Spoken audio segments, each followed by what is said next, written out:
players' game, and that players play and make plays, and that's what he's been able to do. I think he just brings a toughness, just kind of a quiet, workmanlike attitude every single day, and he just bought into the things that I was able to share with him. That simple things from preparation to organizing your life at the beginning of a week. I mean, it wasn't like we're not like splitting atoms or anything. We're playing the game of football, and he just took to it and bought into everything that I told him, and he soaked it in. And he would come over and study the game plan on Wednesday, Thursdays, and Fridays every week. And he's a football junkie. He sits and watches film all the time, and I think it was just a byproduct of all the work that he put in.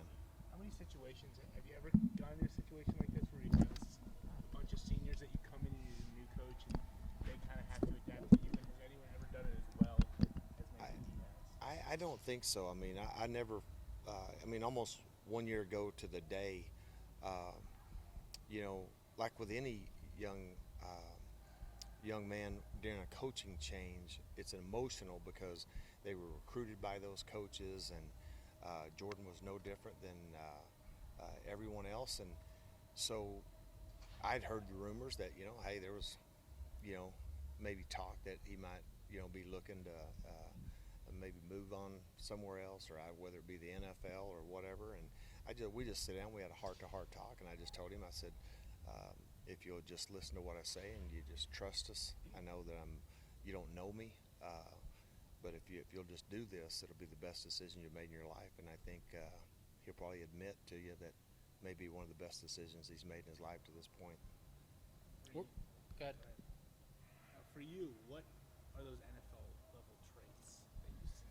Because you had NFL guys. Yeah, I think he just exhibits everything: the toughness, size. I mean, 240-pound guy, and he moves around like he's 210 pounds. I mean, the instinctiveness, speed, and ability to cover people out of the backfield. How many times have you ever seen an inside linebacker with 20 TFLs? It's pretty impressive, So that he just exhibits everything that you'd look for in a linebacker. I mean, he's tough, change of direction, the explosiveness, can blitz, can cover. It just makes him versatile, and I think that's what to this point, it's what the NFL's excited about with Jordan. What are you seeing from Ellinger from Texas? Yeah, I mean, he's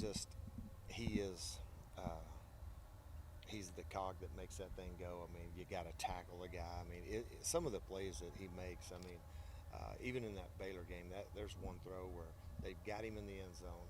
He spins off the tackle and throws a dime over on the boundary. It's amazing. There's times I just shake my head and go, man, what an impressive player he is. Big, strong, it possesses all the leadership qualities that you want in a quarterback. Never panics. You'll look at, there's just times, like say he's dead in the water and boom, it's first down. Whether it's with his feet, whether it's with his arm, you have to play with great vision on him, and you just can't let him kill you with his feet. Is there a guy that you either faced or had on your team in your career that's relished contact like it seems like he does at the quarterback position? Yeah, he's probably a quarterback with a linebacker mentality, really. I mean, he's tough. He takes shots in the course of a game, but it never seems to faze him. I mean, he just pops right up and keeps coming at you, and but he's definitely what makes those guys go on offense. The other benefit that they've got is the wide receiver tandem that they've got there. How good are those two guys? Yeah, they create matchup problems with you because size. Obviously Colin and the other one's 6'6", 245 pounds that plays behind him. So it's like you got tight ends out there, X and Z receiver, and then obviously inside, he does a nice job spreading the ball around to multiple receivers, and then Ingram coming out of the backfield, you got to be able to account for him and stop the run with him. So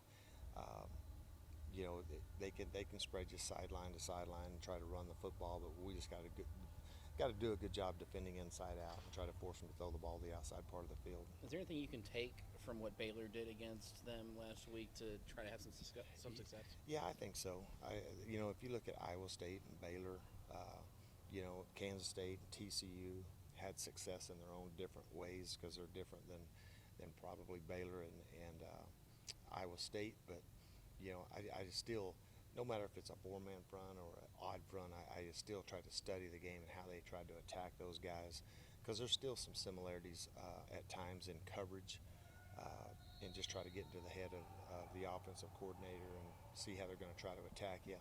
But yeah, there's definitely things that you can take away for sure.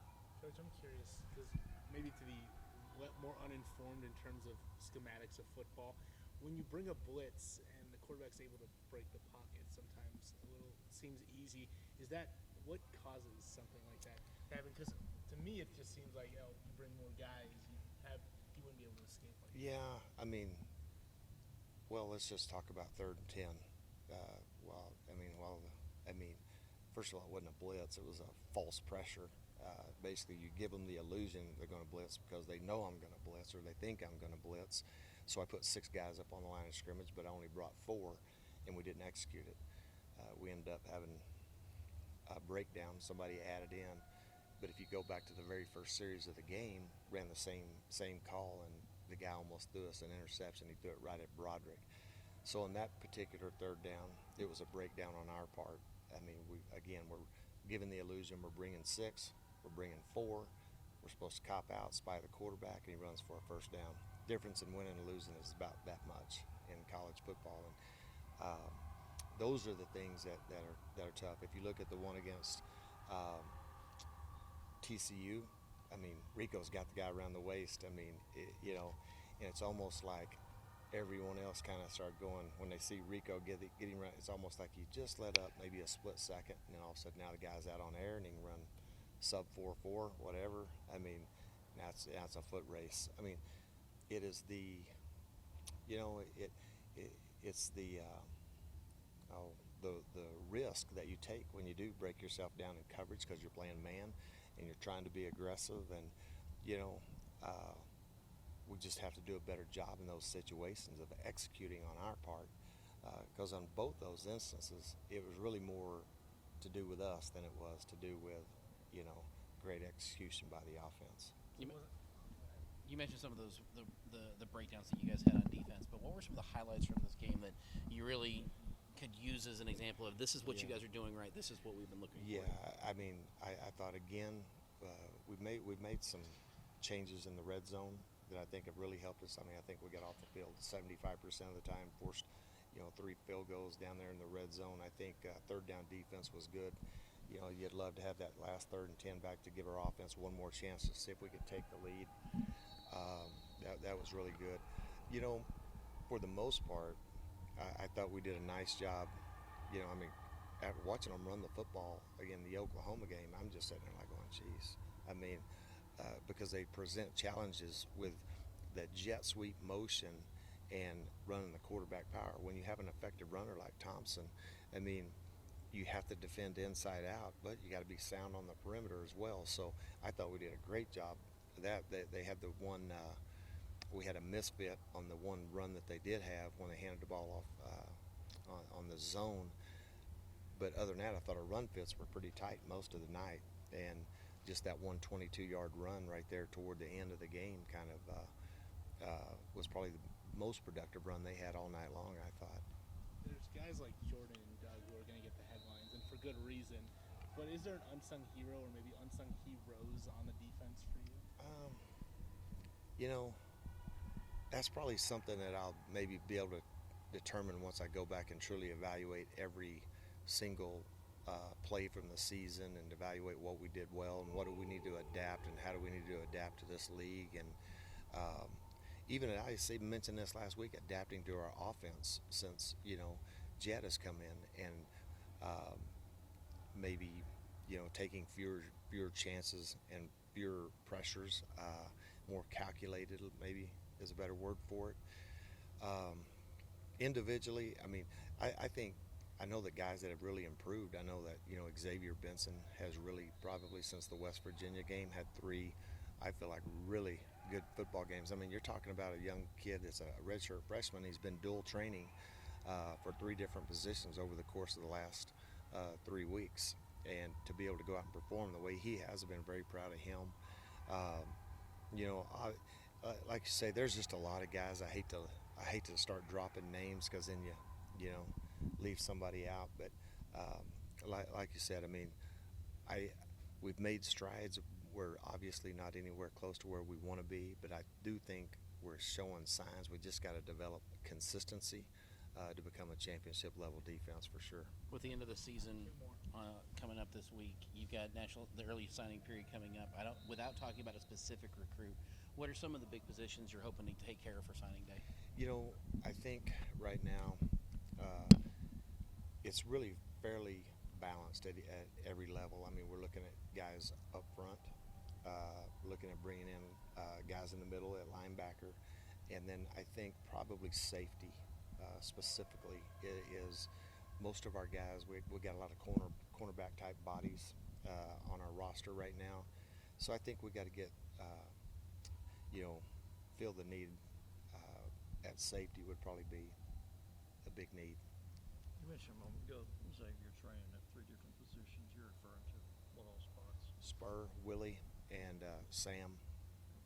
And it was all goes back to Jordan in the TCU game, and it was just it was very impressive to watch how once he went down in that game to watch Rico and Jordan. Rico and Xavier completely shift to another position, and then put back in there Sam linebacker, who he had been training at Spur, and it's very impressive to watch their performance, to be honest, and how they competed, and they carried that right over. It bodes well for a bright future.